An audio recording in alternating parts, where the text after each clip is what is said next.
जो मैं किसी स्लम के बच्चे को आर्ट मटेरियल देता हूँ या कोई बुक देता हूँ या कुछ भी एनीथिंग, तो जब वो बच्चा मेरे को थैंक यू बोलता है तो मुझे बड़ी खुशी होती है। सबको लगता था कम्युनिटी में कि यार इसकी कोई बंदी बनेगी कि नहीं बनेगी। दिल्ली में बंदी बोलते हैं ना, यू ना, कि यार इसका कुछ होगा ही नहीं, इसे कोई पूछेगा कि नहीं पूछेगा, यू ना, कि मेरी वाइफ सबसे सुंदर है ना। किसने कहा कि मैं डिसेबल लव मैरिज नहीं कर सकते, प्यार नहीं कर सकते। लो, लव मैरिज करी, करा। अब वो क्या कहते हैं कि अभी सेम बिरादरी होगी या रिलेटिव में होगा ना जी, लो जी, अदर कास्ट में किया। अब बताओ तुम। अब फिर उसके बाद कहते हैं दोनों फैमिली रेडी होगी ना जी, भक्के की। मेरी जो उड़ान है वो बेशक आसमान में है, मगर मेरे पैर जमीन पर हैं। तो बस जमीन पे रह के मैं आसमान का सफर तय कर रहा हूँ, तो कुछ वैसा ही है मेरा।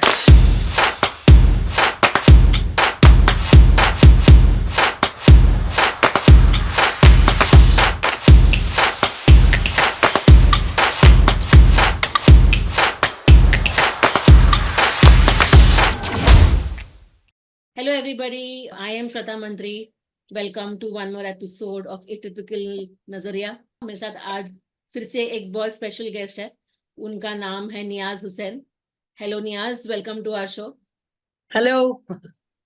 नियाज एक म्यूरल आर्टिस्ट है और एक एनजीओ रन करते हैं अंडर प्रिविलेज्ड और डिसेबल्ड बच्चों के लिए in Delhi. So thank you Niyaz, thank you for being there. Thank you, thank you ji, तो हम टाइम वेस्ट नहीं करेंगे, बिल्कुल हम अभी आपसे क्वेश्चंस पूछना स्टार्ट कर देंगे। तो पहला सवाल है कि आप हमको बताइए, हमारे व्यूअर्स को बताइए अपने बारे में कि आप क्या करते हैं और कब से कर रहे हैं। और जब मैं आपको पूछ रही हूँ आप क्या करते हैं, आपको मतलब आर्टिस्ट वाले नियाज के बारे में भी बताना है और जो आप एनजीओ रन करते हो उसके बारे में भी बताना है। मेरा नाम नियाज हुसैन है और मैं दिल्ली से हूँ। मेरी जो स्टडी हुई है वो जामिया कॉलेज से हुई है, जामिया यूनिवर्सिटी से। मैंने bachelor in fine art painting में किया है और फिर उसके बाद ही काफी स्ट्रगल करने के बाद फिर 1 साल मैंने जॉब करी कंटिन्यू, और फिर धीरे धीरे करके कुछ फ्रीलांस किए, और उसके साथ ही मैंने अभी भी पार्ट टाइम जॉब कर रहा हूँ उस, क्योंकि फाइनेंशियली स्ट्रांग भी थोड़ा सा होना है। तो उसके साथ साथ जॉब के साथ साथ मैं अपनी एनजीओ को भी रन कर रहा हूँ जिसका नाम मकाम फाउंडेशन है, जिसमें मैं स्लम एरियाज के बच्चों के लिए और डिसेबल पर्सन के लिए काम करते हैं, एजुकेशन और डिसेबल पर्सन को सपोर्ट करने के लिए भी। तो आप जो ये दो रोल्स निभा रहे हैं, एक एज एन आर्टिस्ट और एक as the founder of an NGO, आपको इन दो रोल्स निभाने में सबसे ज्यादा क्या पसंद है? मतलब क्या चीज आप एंजॉय करते हैं आपके दोनों प्रोफेशंस में? मैं सबसे ज्यादा इंजॉय करता हूँ अपनी फाउंडेशन को रन करने में, क्योंकि वो एक चैलेंज है, और वो चैलेंज जो सिर्फ वो मेरे लिए नहीं है, जो मेरे जैसे लोगों ने जो अपनी लाइफ में जो चैलेंज, जो जिनके साथ जो चल रहा है, और अगर मैं उनके चैलेंज के साथ खड़ा हो सकूं और उनको सपोर्ट कर सकूं, तो वो मेरे को एक अंदर से खुशी होती है। लाइक कि जब अगर मेरे साथ, जब मैं किसी स्लम के बच्चे को आर्ट मटेरियल देता हूँ या कोई बुक देता हूँ या कुछ भी एनीथिंग, तो जब वो बच्चा मेरे को थैंक यू बोलता है तो मुझे बड़ी खुशी होती है। या अगर कोई डिसेबल पर्सन है, उसका डिसेबिलिटी सर्टिफिकेट अगर नहीं बनता है, वो काफी भागदौड़ करने के बाद, और अगर मेरे पास पूरी नॉलेज है और मैं उस डिसेबिलिटी सर्टिफिकेट बनने में जब पूरी उसकी हेल्प करता हूँ, और जब वो 2 महीने बाद उसका सर्टिफिकेट जब उसके पास आ जाता है, तब वो जब अपने बाकी जरूरत के काम जब वो करने लगता है ना, जैसे पेंशन अप्लाई करना और बाकी अदर चीजों पे, तो वो अ, जब वो वापस आता है मेरे पास, तो मेरे को बड़ी खुशी होती है कि उस वो जो वो मेरे से कहता है कि भैया हमारा काम हो गया आपकी वजह से। तो वो एक अलग चैलेंज है। आई नो कि ठीक है, अभी जो जैसा चल रहा है काफी चैलेंजेस हैं फाउंडेशन के साथ, बट कोई बात नहीं, सफर अभी शुरू हुआ है, खत्म थोड़ी। बिल्कुल बिल्कुल। एंड एज एन आर्टिस्ट आप क्या चीज एंजॉय करते हैं about your job? As an artist अगर मैं इंजॉय करता हूँ तो सबसे ज्यादा जब मैं अपने स्टूडियो में होता हूँ, जब मैं सारा सफर अपना तय करके आ जाता हूँ, ओल्ड टोटली जितनी भी मेमोरी है ओल्ड टोटली सब कलेक्ट करके आता हूँ मैं, कि आज मैंने किसके साथ क्या काम किया है, कम्युनिटी में कितना सर्च करा है कि क्या हो रहा है, कौन इक्वल है कौन नहीं है, बिहेवियर, काफी सारी चीजें कि जो हम आजकल जो देख रहे हैं, और जो असली पर्दा है, यानी कि जो हम कहते हैं ना कि पर्दा हटाएंगे तभी राज खुलेगा। तो जब, हाँ, तो वो वाली बात है, जब हम दुनिया में जब क्या कहते हैं, एक पर्दा होता है जब हमने हम वो पर्दा हटाना ही नहीं चाहते। तो मैं वो पेंटिंग जब अपने स्टूडियो में घुसता हूँ तो वो पर्दा हटाता हूँ अपने आर्टवर्क में। क्या बात है, क्या बात है। मेरा काम बिल्कुल वैसा ही होता है कि ठीक है दुनिया नहीं देखना चाह रही मगर आर्टवर्क के थ्रू वो मैसेज जाए उनके आगे कि ऐसा चल रहा है।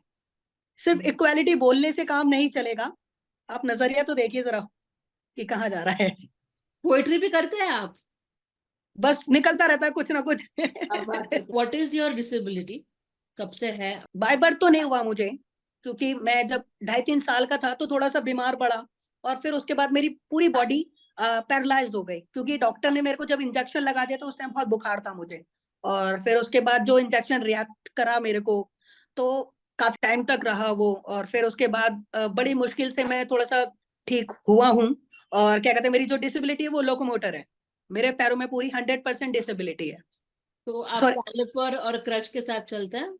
हाँ हाँ, मैं एल्बो क्रच के साथ चलता हूँ, मगर एक एल्बो क्रचेस लेके चलता हूँ क्योंकि मेरे को डॉक्टर ने 2 बोली थी। तो एक इस वजह से लेके चलता हूँ क्योंकि कॉलेज में इस तरीके से स्ट्रगल था मेरा कि ना कि हाथ में सामान भी लेके चलना है। एक आर्टिस्ट है तो ईजल लेके चलना पड़ेगा, बोर्ड लेके चलना पड़ेगा, कलर्स लेके चलने पड़ेंगे, ब्रशेस लेके चलने पड़ेंगे। तो पीठ पे उसको लाद के हाथ में बोर्ड, फिर पीछे आर्ट मटेरियल का सामान, शीट्स, काफी सारी चीजें कैरी करनी होती थी। तो उसके लिए एक हाथ को फ्री करना था, तो जिसकी वजह से मुझे एक एल्बो कैचेस लेके चलनी पड़ती थी। और ऊपर से स्कूटी भी नहीं, स्कूटी तो मैंने बाद में खरीदी जो व्हीकल्स है अपने लिए। तो बहुत जूते घिसे हैं मैंने अपने। तो जैसे कि आप और मैं है ना, हम डिसेबल्ड है। तो मतलब मुझे तो मतलब बाय बाय बर्थ है और आपको अक्वायर डिसेबिलिटी है। और हाँ, हमें पता है कि जो दुनिया है ना, तो वो डिसेबिलिटी को एज अ बर्डन देखती है, एज अ बोझ देखती है। और मतलब जिस तरीके से हम अपने आप को कंडक्ट करते हैं दुनिया में, उसमें हमारे फैमिली का बहुत बड़ा हाथ होता है। तो आपकी मतलब मैं तो पढ़ा हुआ है आपके बारे में, बट व्यूअर्स जानना चाहेंगे आपकी फैमिली ने आपकी डिसेबिलिटी को एक्सेप्ट करने में आपको आपको कैसे हेल्प की, उनका क्या रोल रहा? एक्चुअली ना, हर चीज के ना 2 चेहरे होते हैं। कि सबसे पहले ना, एक तो हम लोग बहुत मिडिल क्लास से भी लोअर क्लास। अब उसमें हम या तो कोई चीज एक्सेप्ट कर लें या तो कमा खा लें, है ना। और दूसरी चीज फिर ये भी होती है कि क्या कहते हैं, मेरे पेरेंट्स ने स्ट्रगल किया, सबसे जी। ज्यादा स्ट्रगल किया मेरी मॉम ने उसमें। बट ये होता था कि रोज जब डिसेबिलिटी स्टार्ट हुई तो रोज हॉस्पिटल जाना आना, अप डाउन, बहुत सारे चैलेंजेस आए। अब उसके साथ साथ अब भैया चूल्हा तो जलाना है, क्योंकि भाई बहन है, सारी चीजें हैं, मैनेज करना है, तो बहुत कुछ था।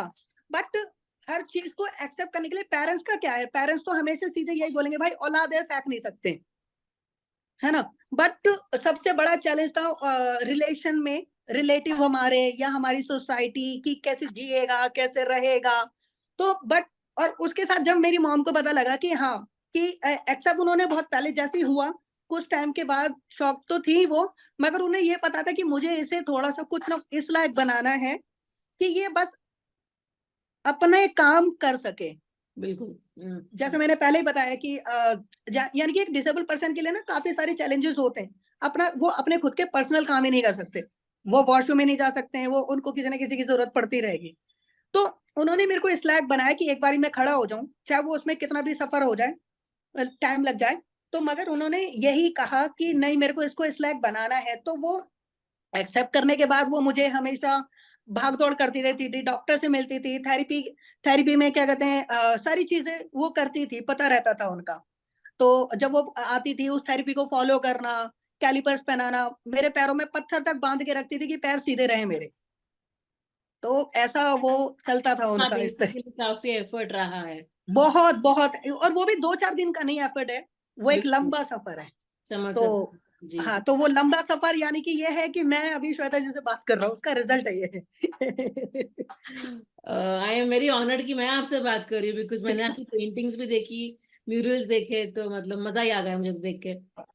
तो जैसा कि मैंने पढ़ा हुआ है आपके बारे में, आपने मतलब बोला है आपके इंटरव्यूज में कि आपको मतलब चलने में दिक्कत थी 15 साल तक, है ना। और आपकी मम्मी आपको मतलब स्कूल लेके जाती थी और लेके आती थी। उसके बाद आपने फिर क्रच लेके या तो फिर कैलिपर के सहारे आपने चलना स्टार्ट किया।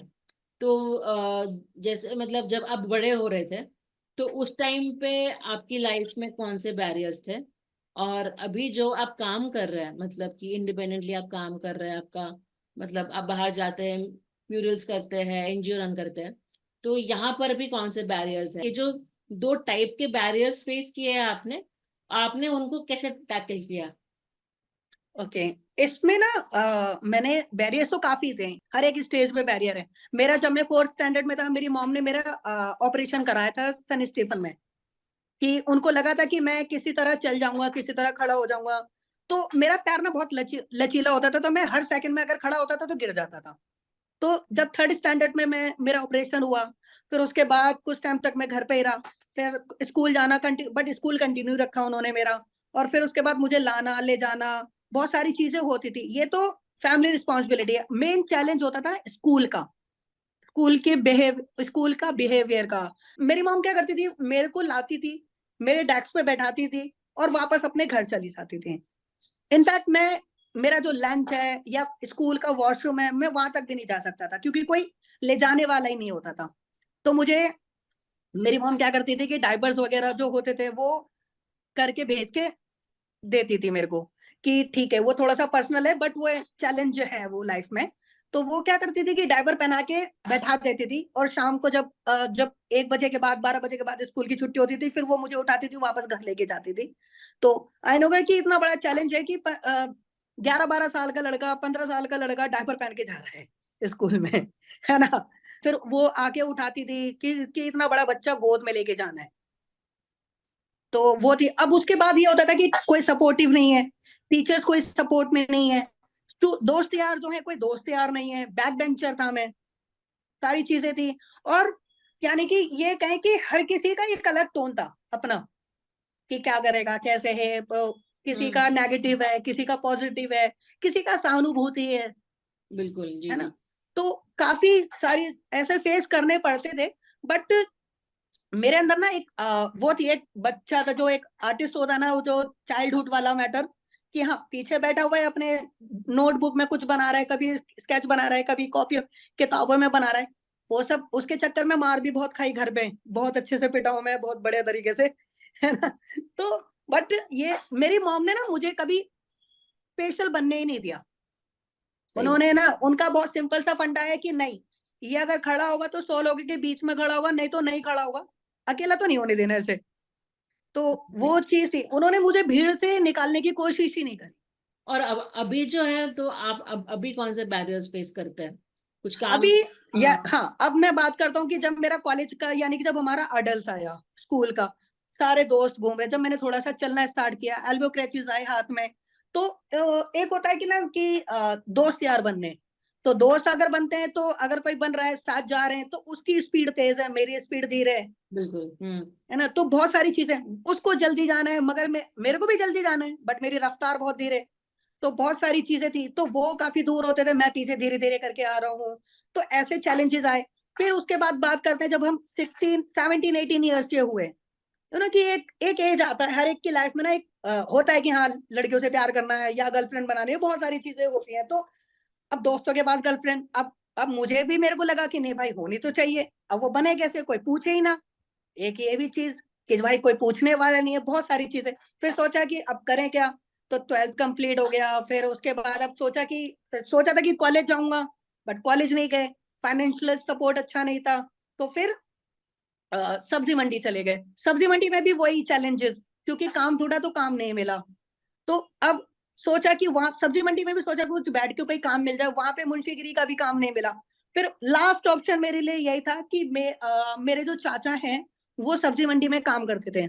उनसे जब मैंने बात करी कि मुझे आप कुछ सामान खरीद के दे दीजिए ताकि मैं वहां पे बेच सकूं, तो वो क्या करते थे, बस वो मेरे लिए इतना ही करते थे कि सामान खरीदते थे मेरे लिए, और मेरा एक ठिया लगा देते थे, और मैं वहां बैठ के बस बेचता था, सामान तौलता था, जैसे होता है रैंडमली, क्योंकि मैं खुद से अपना सामान भी नहीं खरीद सकता हूँ।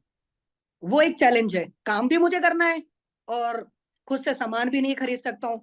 और उसी के साथ ओखला सब्जी मंडी में ना मैं स्केचेस बनाता था। अपना काम खत्म होने के बाद, जब मैं सारी सब्जियां बेच लेता था, सब कुछ हो जाता था, तो क्योंकि आर्टिस्ट तो कंटिन्यू स्कूल के बाद था कि हाँ फाइन आर्ट करना है, कब करना है, कैसे करना है, कुछ नहीं पता, हाथ खाली है बिल्कुल। तो ये चीज थी। अब उसमें रोज पोर्ट्रेट बनाना, 2 टाइम में सब्जी बेचता था हमेशा। बैरियर्स तो काफी रहते हैं, प्लानिंग तो बहुत इंपॉर्टेंट रहती है मेरे की, लाइक एक्सेसिबिलिटी मेरे को वहां मिलनी चाहिए, अगर नहीं भी मिलती है तो भी हम कैसे कर सकते हैं। जैसे मेरे को टेबल पे खड़ा होना होता है, जो मेरी टीम है वो मेरी अभी इस टाइम पे अभी पूरी मेरी सपोर्टिव है। अगर मैं म्यूरल्स करता हूँ तो उसमें क्या होता है कि ऊपर का जो पार्ट है वो मेरे दोस्त मेरी टीम देखती है, ग्राउंड लेवल का जो जो ग्राउंड का वो है वो मैं देखता हूँ, मिडल का मैं देखता हूँ, या उसके साथ पूरी कॉम्पोजिशन को वो मैं देखता हूँ, विजुलाइज को पूरा मैं करता हूँ। तो यानी कि उनको गाइड करना कि कौन सा एलिमेंट सही है कि कौन सा नहीं है, किस एलिमेंट को ठीक करना है दोबारा से। तो वो सारी चीजें पूरी प्लानिंग को वो मैं देखता हूँ उसमें। और यानी कि एक पूरी लीडरशिप वाला जो मैटर है प्लानिंग का, प्रोजेक्ट का, उसको मैं लीड करता हूँ और फिर उसके बाद काम कराता हूँ उनसे। तो ये थोड़े से जो चैलेंजेस आते हैं उनको हर एक आर्टिस्ट को मेरे को गाइड करना पड़ता है कि ये एलिमेंट की लाइन सही नहीं है, उसको लाइन को ठीक किया जाए, या ये कलर ये बनेगा, तो उसके अकॉर्डिंग मैं उनको गाइड करता रहता हूँ, फिर वो फॉलोअप लेते रहते हैं। जिस कॉलेज से मैं अभी पास, मेरे को ज्यादा वक्त नहीं हुआ कॉलेज पास आउट किए हुए, जब मैंने फाइन आर्ट में जब मैंने एडमिशन लिया था ना, हमारे डिपार्टमेंट का वॉशरूम 100 मीटर दूर है, और ऊपर से मेरी क्लास जो है वो 3rd फ्लोर है, उसमें कोई लिफ्ट नहीं है, मटेरियल लेके चढ़ना है, जीना। अब आप, पुरानी बिल्डिंग है वो, उसमें कुछ भी नहीं, और वो आज भी बिल्कुल सिर्फ कोटा है, डिसेबिलिटी कोटा है, ठीक है, और कुछ नहीं। यानी कि आप ये समझे स्टाफ टॉयलेट जो है वो उनके डिपार्टमेंट में ही है, उन्हीं की बिल्डिंग में है, मगर जो स्टूडेंट यूज करेगा वो वहां है 100 मीटर दूर। समझ सकती हूँ जी जी। ठीक है, तो अब अगर स्टाफ टॉयलेट अगर यूज कर ले, तुम यहाँ क्यों खड़े हो, अब प्रोफेसर है, अब उनसे बहस कौन करे। तो वो चीज भी, तो कभी कभी ऐसा भी हो जाता था कि दोनों साथ ही, स्टूडेंट और प्रोफेसर भी साथ, एक वो चीज, ये दिक्कत भी। अब नजर मिला है तो मिला है कैसे, छोटा सा वॉश। अब जैसे हमें पेंटिंग करनी है, अब हर एक रूम में एक वॉश बेसिन तो होना चाहिए, क्योंकि ब्रशेस धोने हैं, बार बार स्टूडेंट नीचे तो नहीं आएगा। तो अब वहां पे वॉश बेसिन भी नहीं है, कम से कम एक वॉश बेसिन तो होना चाहिए ना एक्सेसिबिलिटी के अकॉर्डिंग। वो वॉश बेसिन भी नहीं है, अब बंदा जाए फिर वापस नीचे ग्राउंड फ्लोर पे जाए, पानी भरे, फिर ऊपर आए। अब या तो मैं एल्बो क्रैचेस लेके चलूं, या तो मैं एक जग लेके चलूं जिसमें पानी है, तो पॉसिबल ही नहीं है वो। और चलने का जो तरीका है वो, फिर उसमें तो जग से सारा पानी गिरेगा, ऑब्वियसली बात है। जैसे हमारे जूते हैं, मेरे जूते ना बहुत फिसलते हैं, वो ग्रेप उसकी उतने इस तरीके की होती नहीं, चलते चलते फिसलते बहुत है। और हमारे जो प्रोफेसर के, जो टीचर्स के जो फर्श हैं, वो भी उस तरीके से। तो मैंने एक बार वही बोल दिया कि आपने अपने ऑफिस को बहुत अच्छे से बना के रखा है, एक बार हमारी क्लास का तरफ थोड़ा सा रुक करें, वहां पे बंदा कोई चल नहीं सकता, क्योंकि वो जो जो उसके जो उन्होंने टाइल्स लगा के रखी हुई हैं, अब वो टाइल्स पे बंदा कैसे चल सकता है। समझ गए, फिसलेंगे भी बिल्कुल। फिसलेंगे, उसमें नॉर्मल बंदा फिसलेगा तो मेरे लिए तो बहुत बड़ा चैलेंज है ना। तो वही चीज मैंने उन्हें बोल दी, कहते तो फिर अब तुम्हारे लिए क्या करें, न्यू बिल्डिंग थोड़ी बना सकते हैं। मैंने कहा अब जो भी है कुछ तो सॉल्यूशन होना चाहिए ना आपके पास, अब ये थोड़ी है कि मैं एक जगह बैठा ही रहूंगा। या तो आप मैट लगवा दीजिए। कुछ भी मैंने बोला था उनको, सारी चीजें बोली, सारे सॉल्यूशन। उनका उनका फर्श बिल्कुल क्लीन है, यानी कि एक तरीके से ये कहें कि वो आराम से चल सकते हैं, वो फिसल नहीं सकते हैं। तो मैंने वही कहा कि जब अगर सीनियर आप उस स्टेज पे हैं, सीनियर सिटीजन के, थोड़ा सा 2-3 साल पार करेंगे तो 2-3 बार ही आप रिटायर हो जाएंगे। तो क्योंकि वो गेस्ट टीचर बन के आए ना, चक्कर तो यही है, एडमिनिस्ट्रेशन वाला मैटर ही ऐसा है कि यंग लोगों को मौका देना ही नहीं उन्हें। थोड़ा हम सीरियस सब्जेक्ट से हटकर थोड़ा हाँ हाँ खुशी की ओर बढ़ते हाँ हाँ। हैं। मैं वैसे बिल्कुल ऐसे ही रहता हूँ, क्योंकि मैं अभी एक जिस बंदे से बात कर रहा हूँ उसको देख के मैं बहुत हंसता हूँ, तो मैं मेरे सामने तो मैं मस्त होके बात कर रहा हूँ, ऐसा फ्रैंकली। तो आपको कुछ वैसा तो नहीं लग रहा ना कुछ। नहीं नहीं, बिल्कुल सब चिल है, कोई प्रॉब्लम नहीं है। बट नेक्स्ट सवाल ऐसा है कि आपकी लाइफ का एक हैप्पी मोमेंट शेयर कीजिए हमारे साथ। मतलब हैप्पी मतलब कि नॉर्मल हैप्पी नहीं, हैप्पीएस्ट मोमेंट जो है आप। मैंने लव मैरिज करी है, बहुत सिंपल सा, कि अब जैसे मैंने आपको पहले बताया ना अडल्ट होना चाहिए, मैंने सारी चीज जब पाई, कॉलेज में एडमिशन लिया, अब मेरे सारे दोस्तों की गर्लफ्रेंड, ठीक है, अब वो सबको लगता था कम्युनिटी में कि यार इसकी कोई बंदी बनेगी कि नहीं बनेगी, दिल्ली में बंदी बोलते हैं ना, यू ना, कि यार इसका कुछ होगा ही नहीं, इसे कोई पूछेगा कि नहीं पूछेगा, यू ना, कि मेरी वाइफ सबसे सुंदर हाँ, है ना। किसने कहा कि मैं डिसेबल लव मैरिज नहीं कर सकते, प्यार नहीं कर सकते, लो लव मैरिज करी। हो गया। कर आओ। अब वो क्या कहते हैं कि अभी सेम बिरादरी होगी या रिलेटिव में होगा, ना जी, लो जी, अदर कास्ट में किया। अब बताओ तुम। अब फिर उसके बाद कहते हैं दोनों फैमिली रेडी होगी, ना जी, भक्के की, लो। यानी कि और इनफैक्ट सबसे मजेदार बात ना, कोविड में की, जहां पे मंदिर बंद, मस्जिद बंद, और फिर उसके बाद कोर्ट भी बंद। यानी कि सारा आधे घंटे के अंदर पूरा प्लान किया। उस शादी नहीं, उसको तो मैं कहूंगा कि वो फुल एंटरटेनमेंट, सारी कॉल पे बात चल रही है, दोस्तों को चट कॉल पे बुला, कॉल पे चटनानी बुला रहे। पट ब्याह हो गया आपका। हाँ, सब आधे घंटे में पूरा प्लानिंग किया। या ऑल टोटली मेरी जीएफ ने जैसी वो रेडी हुई मेरी गर्लफ्रेंड, ठीक है, तो मैंने कहा कि ठीक है शादी करते, पहले करनी थी बट मैंने कहा कि कॉलेज के बाद देखते हैं, कुछ थोड़ा सा सेटलमेंट हो जाए। 2020 में शादी करी, जो कि सेकंड वेव चल रहा था कॉलेज उस टाइम, कोविड का। यानी कि दुनिया थोड़ी सी इधर से परेशान हो रही है और हम अपनी लव मैरिज को अंजाम दे रहे हैं। तो अब उससे ज्यादा और क्या होगा। यानी मैं वही कहते हैं कि ना, जिंदगी की असली जंग तो वही है कि जो मोहब्बत में जीत जाए। मैंने सारे चैलेंजेस जीते, सब दो यार, हर चीज में। अगर कि अब दूसरी चीज उन्होंने कहा कि इसी के जैसी होगी शादी कर, अरे नहीं भाई, वो नॉन डिसेबल है, पूरी फिट है, फिजिकली भी, मेंटली भी, और क्या चाहिए अब। हैप्पी बिल्कुल। फैमिली है, छोटा सा बेटा है 2 साल का, वो भी बहुत हाँ, प्यारा है। हाँ, तो यानी कि सब कुछ यार सुकून है। मुझे टिप्स दो कि मैं बंदों को कैसे पटाऊं। 15 साल से ट्राई कर रही हूँ, कोई पट नहीं रहा है। हर चीज की रिस्पॉन्सिबिलिटी को, अगर वो मेरी गर्लफ्रेंड को, जो मेरी वाइफ है अभी, उसको जब जरूरत पड़ती थी मैं उसके साथ खड़ा रहता था। उसने कहा कि क्या कहते हैं तुम लाइफ में कुछ करके दिखाओ, उसके लिए कर भी लिया, सारी चीजें करी। ऐसा नहीं कि नहीं गया। इनफैक्ट ये नहीं कि 2 दिन का प्यार नहीं है, 7 साल का प्यार है। तो सबकी लाइफ के मतलब एक्सपीरियंसेस होते हैं, है ना? और हम उन एक्सपीरियंस के बेसिस पर अपना नजरिया जो है वर्ल्ड का, वो फ्रेम करते हैं, एस्टेब्लिश करते हैं, है ना? तो जैसे मतलब कि आप बचपन से आपको डिसेबिलिटी है ना? और फिर आपकी लाइफ की एक जर्नी रह चुकी है। तो आपकी डिसेबिलिटी ने आपके नजरिए को कैसे इन्फ्लुएंस किया है? मतलब जो आपका नजरिया है दुनिया की तरफ, है ना, मतलब कि जो आपका होगा नजरिया और किसी और होगा नॉन डिसेबल्ड इंसान का, तो वो काफी अलग होगा। तो फिर हाँ जी। मेरा नजरिया मेरे स्ट्रगल के बाद बदला, सबसे पहले, क्योंकि जब मेरे को प्लेटफॉर्म मिलना स्टार्ट हो गया और मैंने सारी चीजें अचीव करने स्टार्ट करी। क्योंकि जब मेरा नजरिया बदला है तो दूसरों का नजरिया बदलने का करना ही क्या है मुझे। बट हाँ, किस तरीके से बदला आपका नजरिया, मतलब कि क्या चेंज हुआ? मैंने अपने आर्ट पे पूरा फोकस किया कि मुझे पता है कि मेरी अगर ये स्किल अगर डेवलप हो जाती है और ये मेरा जो पूरा प्रोफेशन है, क्योंकि इसके अकॉर्डिंग ही मैं आगे चल सकता हूँ। तब आर्ट ने मेरे को बहुत कुछ दिया है। जब आर्ट कंटिन्यू, मैंने अपनी पेंटिंग्स को कंटिन्यू रखा है, और जब हर प्लेटफॉर्म पे जब मैं अचीव कर रहा था, तो उससे मेरा नजरिया चेंज हुआ काफी सारी चीजों, क्योंकि जब फील होने लग गया कि लोग रिस्पेक्ट करना स्टार्ट कर दिए, कि अब हाँ सारी चीजें, दौलत शोहरत और रुतबा, सारी चीजें एक स्टार्टिंग हो रही है धीरे धीरे करके, तो वो सब चीजें जब मिलना स्टार्ट हुई है तो अंदर से एक फीलिंग्स आई और वो नजरिया चेंज हुआ। अब वो कंटिन्यू है। अब हम आते हैं फन सेगमेंट की तरफ। अब हम रैपिड फायर राउंड खेलेंगे। मैं हम्म। आपसे सवाल पूछूंगी, सरप्राइज क्वेश्चंस, और आपको फट फट फट जवाब देना है मुझे। ठीक है? सोचना नहीं है बिल्कुल भी। जो अच्छा। दिमाग में पहली चीज चीज आती है वो बतानी है मुझे। ठीक है? रेडी? हाँ हाँ, जी ठीक है। 3 शब्द जो आपको डिफाइन करता है। मैं खुद कर लूंगा। मतलब कि आप चीजें खुद कर लेंगे, आप आपकी लाइफ खुद हैंडल कर लेंगे। हाँ हाँ हाँ। बढ़िया बढ़िया, ठीक है। अ, अगर आपको बोला जाए कि आप for the rest of your life सिर्फ एक चीज खा सकते हैं, तो वो हम्म, कौन सी चीज होगी? कौन सी डिश होगी? कोई भी एक डिश की, डिश कुछ डिश में, वैसे ऐसे मेरा कुछ फेवरेट है नहीं, है? बट हाँ, बट हाँ, मैं अगर कुछ मीठा, कुछ केक खा सकता हूँ मैं बस।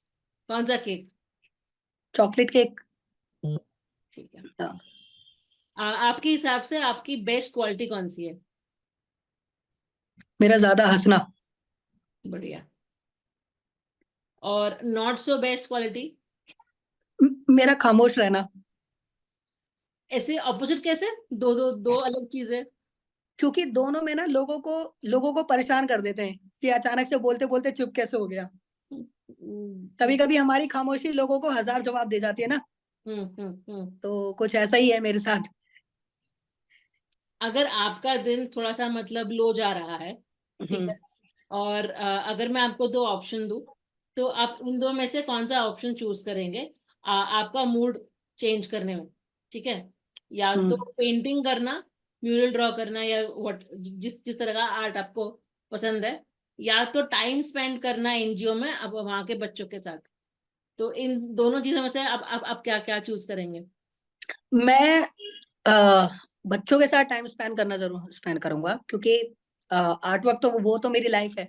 बट वहां पे मैं उनकी लाइफ में इन्वॉल्व हो रहा हूँ ना, तो मैं उनके साथ ज्यादा स्पेंड करूंगा। नहीं, बट आपका मूड खराब होगा तो फिर वो आपके मूड मूड को भी चेंज कर देगा।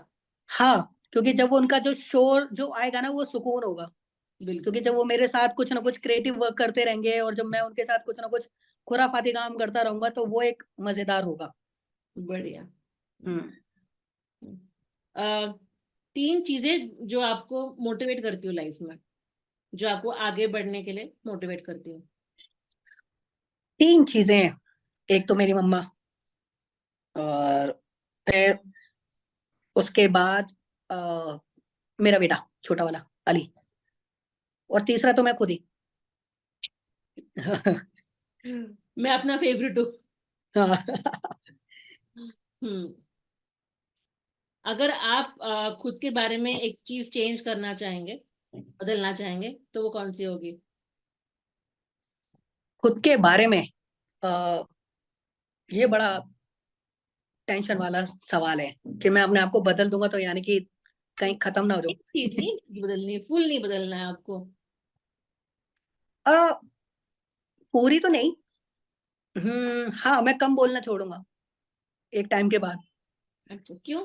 हाँ, क्योंकि कुछ ऐसी छाप छोड़नी है कि हमारा बिना बोले काम होता रहे, पहचान बनी रहे, कि हम चले गए बस, लोग हमारी बातें कर रहे हो। आप बहुत पोएटिक हो यार। बढ़िया बढ़िया। ठीक है। बिकॉज आप इतने पोएटिक भी है, तो आपको इस सवाल में मजा आएगा। ठीक है। अ, मुझे कोई दो लाइनें बताइए जो आपको डिफाइन करती हो। या तो वो लाइनें किसी मूवी से हो सकती है, या किसी बुक से हो सकती है, या कोई शेर हो सकता है, या तो आपने पढ़ा हुआ या आपने लिखा हुआ। बहुत सिंपल सा है, मेरा खुद का ही वही है कि ये कह सकते हैं कि मेरी जो उड़ान है वो बेशक आसमान में है, मगर मेरे पैर जमीन पर हैं। तो बस जमीन पे रह के मैं आसमान का सफर तय कर रहा हूँ। तो कुछ वैसा ही है मेरा। क्या बात है, बढ़िया। Thank you. अगर मेरे पास अभी कोई हैम्पर होता, कोई गिफ्ट होता, तो मैं आपको दे देती। थैंक बहुत यू सो मच। उम्दा आंसर्स दिए आपने। तो अगर कोई इंसान है जो डिसेबल्ड है, लोकोमोटर डिसेबिलिटी, और या तो उसको पेंटिंग करनी है, म्यूरल आर्टिस्ट बनना है, या तो उसको एक एनजीओ भी रन करना है आपकी तरह, है ना, तो आप आपकी तरफ से आप उनको क्या टिप्स दोगे, क्या एडवाइस दोगे कि कैसे करना चाहिए, किन किन चीजों का ध्यान रखना चाहिए? सबसे पहले उसके अंदर का जो कॉन्फिडेंस है, उसको क्रॉस करना है पूरा और टोटली। मेरा म्यूरल करने स्टार्टअप यही था कि लोग एक ना ये कहें कि ज्यादातर डिसेबल लोग ना क्या करते हैं कि छोटे छोटे पेंटिंग्स करते हैं, वो पहले अपने लिमिटेशंस को उस लिमिटेशन क्रॉस नहीं कर रहे हैं। अपने लिमिटेशन को क्रॉस करो। क्योंकि जैसे जब मैं करता था तो मैंने कभी छोटे वर्क नहीं करे। मेरी आज भी ड्राइंग्स जो होंगी वो 6 फीट की, 7 फीट की, 10 फीट की, 15 फीट की। अभी मेरा जो लेटेस्ट वर्क है वो 15 मीटर का है। फिट भी नहीं, वो मीटर्स में है। तो और उसके साथ पेशेंस, सब्र रखना बहुत जरूरी है। क्योंकि कभी कभी ऐसा होगा कि आप एक काम करते रहेंगे, बोर हो जाएंगे। कॉम्पोजिशंस में हमेशा यही रहेगा। तो अगर किसी को म्यूरल करना है तो उसको पेशेंस रखना है, और अपनी कैपेसिटी को लिमिट से ज्यादा क्रॉस करना है कि हाँ, पूरा करके हटूंगा चाहे कुछ भी हो जाए। तो बढ़िया। बस फाइनल इतना ही है। और अगर उसको एनजीओ रन कर रही है तो बस टेंशन फ्री हो जाए वो। उसको कुछ नहीं करना। मेरा है ना कि 1 साल है मेरी अभी स्टार्ट हुआ है और ना मेरे पास CSR है, ना फंड है, ना कुछ भी है। मैं खाली हाथ से अपनी एनजीओ को चला रहा हूँ। तो मेरा मेरा बहुत सिंपल सा फंडा है कि जब हाथ हमारे खाली हो ना, तब समझो कि हम बादशाह हैं। तो कोई वो टेंशन ही नहीं है कि पैसा जरूरत नहीं है, आइडिया है। बिल्कुल। और हाँ, आपके हौसले हैं, आपका कॉन्फिडेंस है, तो आप बस कुछ भी कर सकते हैं। जेब पैसा भरी होना जरूरी नहीं है, जज्बा होना बहुत जरूरी है। पैसा आ जाएगा इवेंचुअली, है ना? आ जाएगा। एग्जैक्टली। जी, ठीक है। Thank you so much Niaz. Thank you. बड़ा मजा आया आपसे बात करके। मैं फैन हो चुकी हूँ, मतलब आपकी पेंटिंग्स की फैन थी, अब मैं आपकी शेरो शायरी की फैन हो चुकी हूँ। आई होप मैं आपसे और बात कर पाऊँ फ्यूचर में, है ना? श्योर श्योर, मैं पूछूंगा आपसे कि हम कैसे स्टेज शेयर कर सकते हैं। मेरे को आना है, एक बारी एक एक्सपीरियंस तो लेना है। Thank you so much.